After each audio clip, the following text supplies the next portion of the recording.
Retour d'expérience aujourd'hui. Donc on a le cas du projet Accor avec de l'efficacité énergétique et plan carbone dans un grand groupe hôtelier, ATIM. Donc je vous laisse vous présenter, messieurs, présenter la société, ce que vous faites, et on pourra enchaîner ensuite sur le sujet. Ok, très bien. Alors moi je suis Jérémy Gardera, je suis en charge du développement commercial pour ATIM. Je m'occupe essentiellement de comptes stratégiques au niveau tous les comptes énergéticiens, en gros chauffagistes énergéticiens, et puis le développement des collectivités territoriales pour ATIM.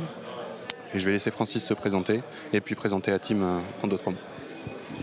Bonjour, donc Francis Rimbert, je suis le gérant fondateur d'ATIM qui aura 30 ans l'année prochaine. Donc nous, à la base, notre métier, c'est la radio. Et on est arrivé dans l'IoT au tout début avec Sigfox en 2012. Et peu de temps après, la technologie LoRa est arrivée sur le marché. Depuis, on travaille toujours avec les deux technos. Alors, beaucoup LoRa, c'est sûr que ça a pris le pas, notamment sur tout ce qui est bâtiment. Et aussi sur du cellulaire maintenant. Voilà, donc on va vous présenter ce qu'on a fait, ce qui a été déployé sur plusieurs années dans les hôtels Accor en France et un peu partout en Europe. Très bien, merci. Si tu veux ajouter quelque chose, n'hésite pas. Donc l'efficacité énergétique, plan carbone dans un grand groupe hôtelier, donc on l'a dit, c'est le cas d'Accor. Des groupes hôteliers qui aujourd'hui se tournent énormément vers ces sujets-là d'efficacité énergétique, qui ont aussi des obligations légales. Donc ici on a un cas concret, une réussite de projet à vous présenter et à vous commenter ensemble. Alors effectivement, on a trouvé intéressant de vous partager ce cas client qui est un vrai gros projet d'envergure sur l'Europe. Pour le contexte, en fait, Accor Invest, c'est une structure qui gère le patrimoine immobilier, enfin une partie du patrimoine immobilier du groupe Accor. Donc je pense que vous connaissez tous le groupe Accor, c'est les hôtels de luxe type Sofitel. Enfin voilà, ils ont toute une gamme d'hôtels en fonction des segments de marché qu'ils veulent adresser. Ça va du 1 étoile jusqu'au palace grand luxe. Et donc ils ont un parc immobilier sur l'Europe. Accor Invest, ça couvre 24 pays. C'est à peu près 20 000 salariés et ils gèrent un patrimoine d'à peu près 700 hôtels du groupe. Ils ne gèrent pas la totalité du groupe, ils gèrent une partie. Et donc l'idée, c'est qu'ils sont promoteurs immobiliers, opérateurs et exploitants de tout ce parc immobilier pour les hôtels Accor. Donc c'est un contexte extrêmement diversifié en termes de typologie de bâtiments. C'est intéressant parce qu'on peut retrouver ça aussi dans pas mal d'autres secteurs d'activité, mais là c'est vrai que l'hôtellerie, vous avez vraiment tout type d'hôtellerie avec différentes exigences de qualité de service en termes de clients. Et donc sur ce projet, en fait, ça s'inscrit dans le plan carbone 2050 du groupe. Il faut savoir qu'à peu près 60% du bilan carbone du groupe Accor, c'est de l'énergie. Et donc c'est une vraie priorité au niveau du groupe de pouvoir mettre en place des solutions qui vont permettre d'optimiser au mieux la consommation énergétique, tout en maintenant, et ça c'est très important, le confort des occupants. Voilà, on ne peut pas expliquer à un client dans un 5 étoiles s'il a froid qu'on fait des économies, quoi. Voilà. Donc l'idée c'est vraiment d'avoir un pilotage très fin des indicateurs et pouvoir prendre des actions derrière. Donc en fait, l'architecture déployée, c'est à peu près 24 points de mesure par hôtel en moyenne. Certains hôtels vont avoir 100, 200 points de mesure et d'autres beaucoup moins, ça dépend de la taille, etc. Et il y a à peu près 6 fonctions qui sont comptabilisées. Donc on a déployé vraiment presque toute la gamme de nos produits, pour vous dire. Donc de la température, humidité, ça c'est vraiment les choses basiques. Mais derrière, on a mis du comptage énergétique, du sous-comptage, tout ce qui est produit de comptage impulsionnel, que ce soit eau, gaz, électricité. L'idée, c'était de remonter vraiment tous les fluides. Il y a aussi donc, les eaux chaudes sanitaires, donc surveillance de la légionellose et puis toute la partie confort des usagers. La partie froid. Parce qu'en fait, les groupes Accor, ça gère aussi une restauration.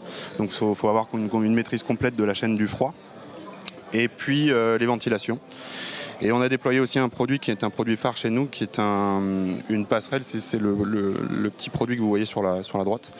C'est une passerelle Modbus LoRa. Donc l'idée c'est de pouvoir interfacer, de les intégrer sur les automates de GTB des bâtiments quand ils en ont, et de pouvoir lire une multitude de registres, lire et écrire une multitude de registres par le biais du réseau LoRa. Voilà. Donc en termes de connectivité, il y a deux façons de faire. Donc c'était soit un LoRa, déploiement d'un LoRa privé par hôtel, ou alors on se servait du LoRa public si la couverture était correcte. Et derrière, en fait, il y a deux façons de connecter l'information. C'est que le système d'information, vu que les hôtels sont très différents, certains ont des baies managées du groupe, en gros, d'un point de vue SI, et d'autres sont un peu plus indépendants en termes d'organisation et d'architecture informatique. Et donc, il y avait deux façons de remonter la donnée. C'était la gateway qui attrape la donnée. L'option 1, c'est envoyer vers la baie managée qui va traiter toutes ces informations et qui va pouvoir les envoyer de façon sécurisée. Et l'autre option, c'est une option carte 4G qui passe par le réseau Internet et qui va envoyer ça sur justement le socle de données de traitement, une solution cloud qui va faire la gestion des objets, le stockage, le pré-traitement et le traitement. Et après, il y a deux couches de restitution. Donc ça, c'est fondamental, c'est que vous avez une restitution pilotage global du groupe et du parc immobilier. Donc c'est la BI Group.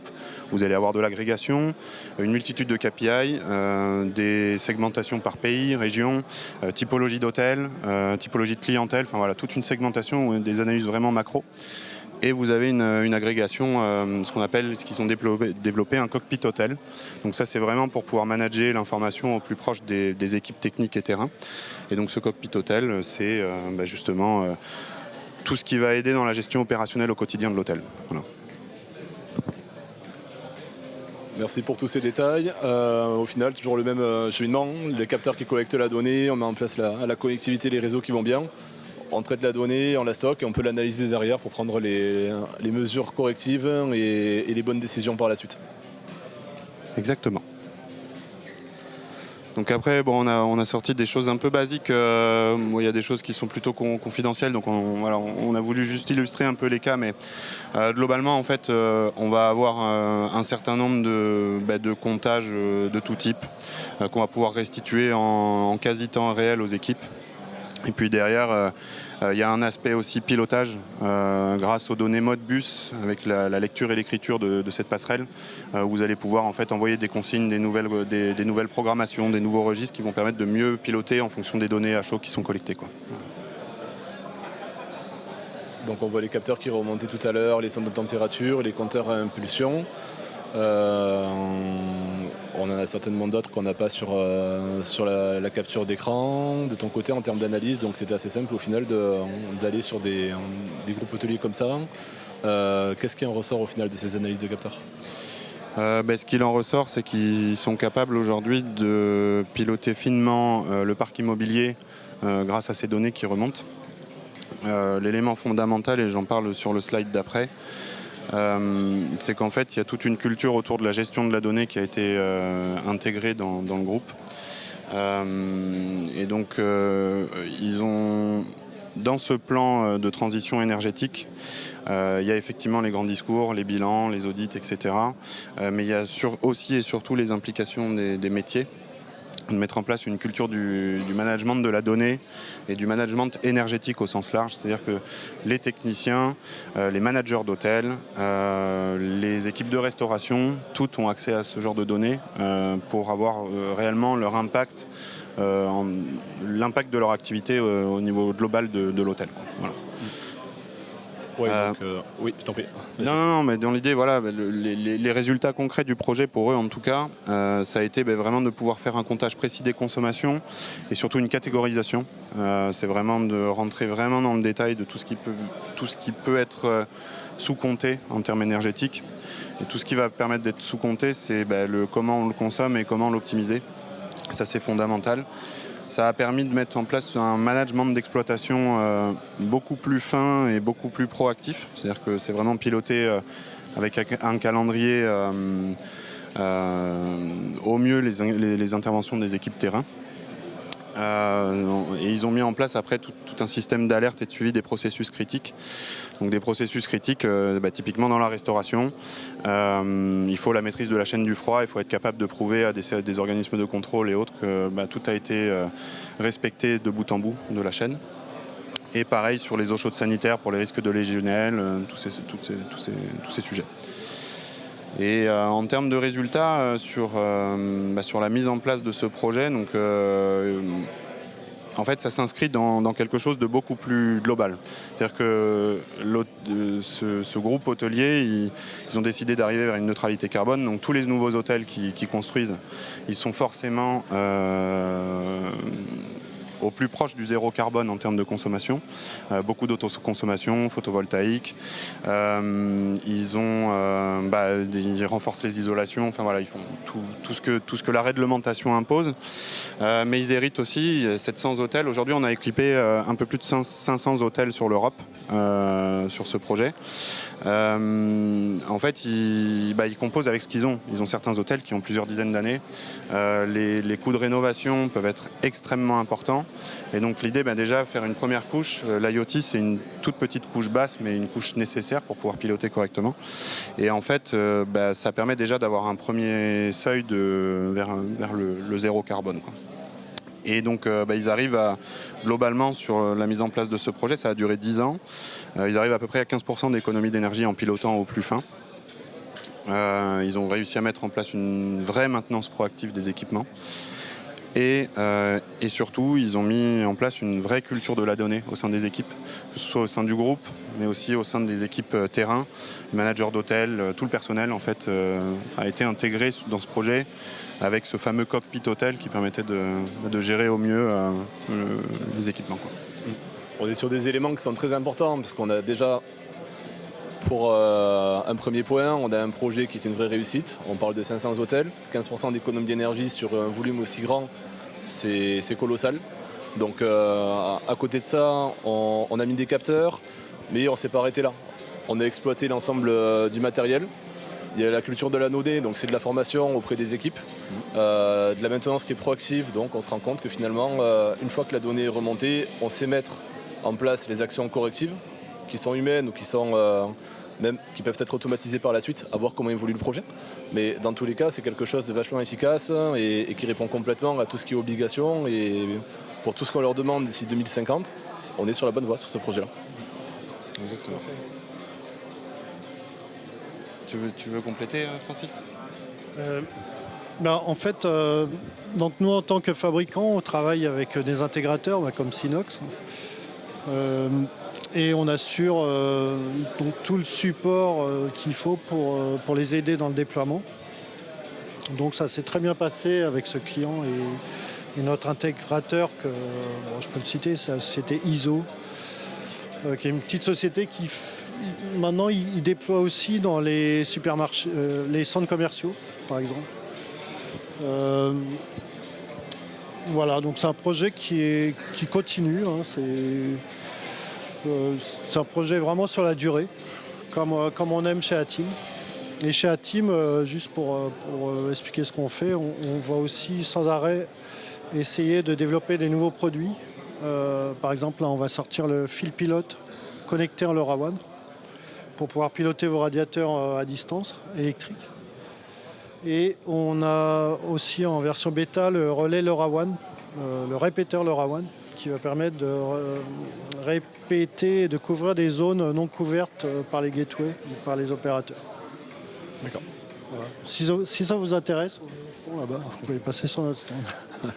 Le stand, quand vous rentrez, pour le coup, à droite, mais tout au fond, cette fois-ci.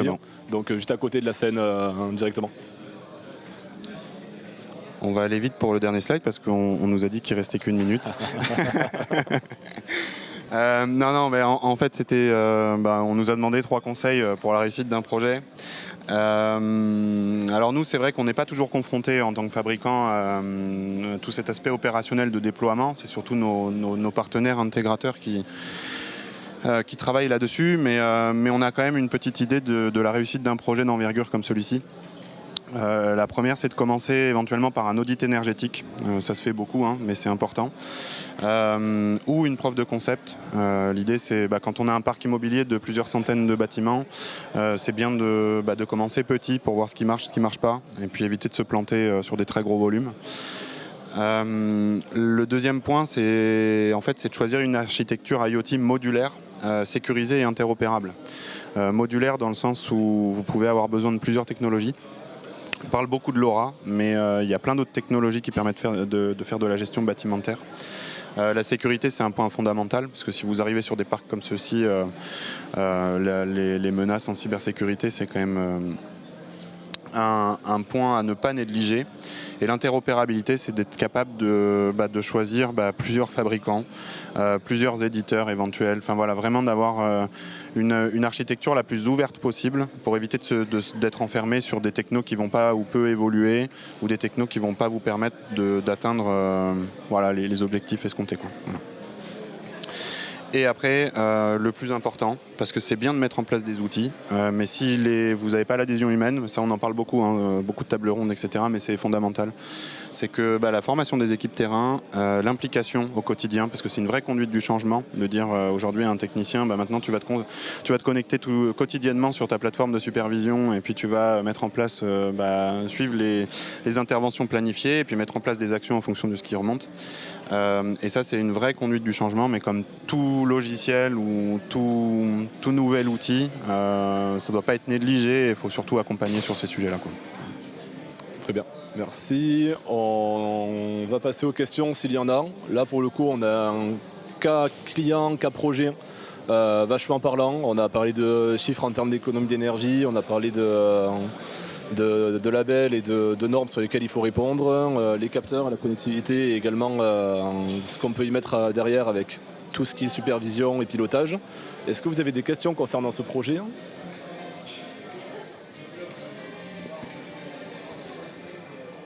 Non, ça va. Ok, c'est qu'on était clair. Ouais, je crois, ouais, c'est bon. Merci tout le monde pour votre écoute. Ouais, merci à tous. Merci. Merci à vous, messieurs.